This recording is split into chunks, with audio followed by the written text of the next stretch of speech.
Hello నమస్కారం. నా పేరు Sahni. Welcome to the Telugu report. ఈరోజు మనం నాగ చైతన్య, సాయి పల్లవి నటించిన మూవీ గురించి మాట్లాడుకుందాం. స్టోరీకి వెళ్లే ముందు చిన్న రిక్వెస్ట్, ఇంకా ఎవరైనా సబ్స్క్రైబ్ చేయకుండా మర్చిపోయిన వాళ్ళు ఉంటే వెంటనే మన ఛానల్ని సబ్స్క్రైబ్ చేయండి, మమ్మల్ని సపోర్ట్ చేయండి. అట్లనే మన కంటెంట్ అందరికీ తొందరగా వెళ్ళాలంటే షేర్ చేయండి. ఇంకా స్టోరీకి వెళ్దాం. అయితే ఈ తండేల్ అనే మూవీ రియల్ స్టోరీ. అసలు తండేల్ అంటే అర్థం ఏంటి అంటే బోట్ని నడిపించే నాయకుడు. అందుకే ఈ మూవీకి తండేల్ అని టైటిల్ పెట్టిర్రు. ఆంధ్ర దగ్గర శ్రీకాకుళం జిల్లాలో జరిగిన రియల్ స్టోరీ. అక్కడ మత్స్యకారులు అంటే చేపలు పట్టేవాళ్ళు. వాళ్ళ దగ్గర జట్టీలు లేక గుజరాత్ తీరానికి పోయి చేపలు పడతారు. అట్లా ఒక రోజు చేపల వేటకు పోయినప్పుడు GPS మ్యాప్ సిగ్నల్ పోవడం, ఇంకా చుట్టూ మంచు కమ్ముకు రావడం, అంతా చీకటి, కింద వాటర్ ఉండడం వల్ల పాపం ఆ కన్ఫ్యూజన్లా పాకిస్తాన్ బార్డర్కి వెళ్ళిరు. అయితే అక్కడ షిప్లో ఉన్న పాకిస్తాన్ కోస్ట్ గార్డ్ సిగ్నల్స్ ఇచ్చిరంట. బట్ అది వీళ్ళకి అర్థం కాక అట్లనే కాస్త ముందుకు వెళ్ళడంతో షిప్ పైన క్లియర్గా పాకిస్తాన్ జెండా కనిపించింది. రామారావుకి వెంటనే గుండె గుబేలైంది. పాపం జెండా కనబడినంటే మా గుండె జారిపోయింది. అది పాకిస్తాన్ లేవి అని ఇంకా షిప్ వెనక్కి తిప్పే ప్రయత్నం చేసిండు. అయితే ఆయన షిప్లోనేమో 14 మంది ఉన్నారు. ఇంకా ఆయనతో పాటు 2 షిప్లు ఉన్నాయి, అందులో 8 మంది ఉన్నారు. మొత్తం 22 మంది చిక్కుకున్నారు. వాళ్ళ 3 షిప్స్ రిటర్న్ తీసుకుందామనే ఈ లోపే పాకిస్తాన్ కోస్ట్ గార్డ్ గాలిలో కాల్పులు స్టార్ట్ చేసిరు. ఇంకా షిప్ కొంచెం ముందుకెళ్ళినా కానీ చనిపోతామని అర్థమై ఫ్రీజ్ అయిపోయారు. తర్వాత కోస్ట్ గార్డ్స్ వీళ్ళని వాళ్ళ షిప్లో ఎక్కించుకొని వివరాలు అడగ్గా పాపం మనోళ్ళు వచ్చి రాని లాంగ్వేజ్లో ఇలా చేపలు పట్టుకోవడానికి వచ్చి మిస్ అయి బార్డర్ దాటినామని చెప్పిర్రు. ఆ షిప్ గార్డ్స్కి కూడా వీళ్ళ పరిస్థితి అర్థమై వదిలేద్దాం అనుకున్నారు.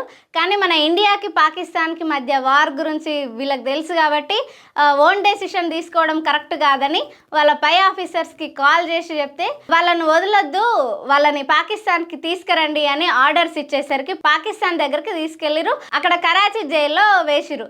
పాపం ఆ జైల్లో మన ఇండియా వాళ్ళు ఇంకా 300 మెంబర్స్ ఉన్నారు. అక్కడ వాళ్ళు 7 months నుండి 1 year నుండి అక్కడే ఉన్నారు. ఇంకా వీళ్ళు బయట పడతామో లేదో అని కన్నీళ్లతో ఏం తినబుద్ధి కాకపోయేదంట. కానీ తినకపోయినా బాగా పని చేయించుకునే వాళ్ళంట. వాష్రూమ్స్ క్లీన్ చేయించడం, గడ్డి వీకించడం, ఇంకా రకరకాల పనులు చేయించుకునేటోళ్ళంట. కానీ అక్కడికి లాయర్స్ వచ్చినప్పుడు మాత్రం ఏం పని చేయించకపోయే వాళ్ళంట. ఎందుకంటే మన ఇండియన్స్ని అక్కడ చిత్రహింసలు పెడుతున్నారని సమాచారం గనక బయటికి వెళ్తే అసలే 2 countries మనకి వాళ్ళకి గట్టి వార్ ఉంటుంది కదా, ఆ సమాచారం బయటికి పోవద్దు అని లాయర్స్ వచ్చినప్పుడు మాత్రం పని చేయించకపోయేటోళ్ళంట. తర్వాత వాళ్ళు వెళ్ళాక మళ్ళీ సేమ్ టార్చర్, సేమ్ పనులు.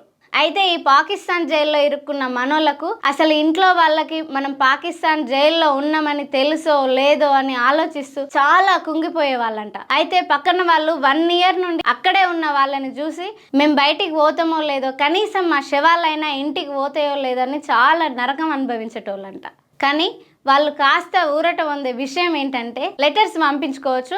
అందులో బాధను దిగమింగుకుంటూ వాళ్ళ కుటుంబ సభ్యులకి ధైర్యం ఇస్తూనే పొలిటీషియన్స్ని కలవండి, మమ్మల్ని బయటికి తీసుకొచ్చే ప్రయత్నం చేయండి, ఢిల్లీకి వెళ్ళండి అని సలహాలు కూడా ఇచ్చేవాళ్ళట. కానీ అదే టైంలో ఇండియాకి పాకిస్తాన్కి బాగా ఉద్రిక్తత మొదలైంది. మన మీద వాళ్ళు దాడులు చేయడం, ఆ కోపంతో వాళ్ళ మీద కూడా మనోళ్ళు దాడులు చేయడం, దీనివల్ల 1 monthకి వచ్చిన ఆ లెటర్స్ కూడా ఆగిపోయినాయంట.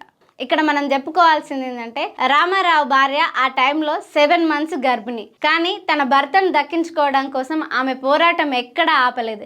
ఎక్కడ మీటింగ్ జరిగినా వెళ్ళేది. గర్భిణిని కదా, ఎవరైనా సింపతి చూపించి పాపం అని వాళ్ళ భర్తని బయటికి తీసుకొచ్చే ప్రయత్నం చేస్తారేమని చాలా ప్రయత్నాలు చేసింది. ఇక్కడ పొలిటీషియన్ మీటింగ్ వల్ల ఉన్నా సరే ప్రెగ్నెన్సీ కదా, లేడీ కదా, పాపం వాళ్ళ హస్బెండ్ దొరికిపోయారు అనేసి ఒక సింపతి ఉంటుందని ధైర్యం చేసి వెళ్ళిపోయేదాన్ని. అయితే అలా ఒకసారి వైఎస్ జగన్ ఎలక్షన్ టైంలో పాదయాత్రకు వచ్చినప్పుడు ఆయనను కలిస్తే మా రాజ్యసభ సభ్యులని 2 పంపిస్తానని మాట ఇచ్చి మత్స్యకారుల కుటుంబాలకు తోడుగా ఢిల్లీకి పంపిండు.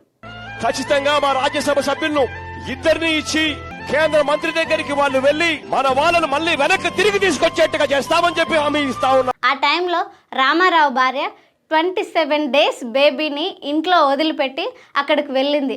అప్పుడు విదేశాంగ మంత్రి సుష్మా స్వరాజ్ కూడా వీళ్ళ పరిస్థితి అర్థం చేసుకొని పాకిస్తాన్ వాళ్ళతో చర్చలు చేసి వీళ్ళని తిరిగి ఇండియాకు చేరుకునేలా వాళ్ళకు తోడుగున్నది. ఇంకా మన 22 మంది మత్స్యకారులు అక్కడ నుండి బయట పడగానే వాళ్ళ ఇంట్లో వాళ్ళకి ఫోన్ చేసి ఆనందంతో బాగా ఏడ్చిరు.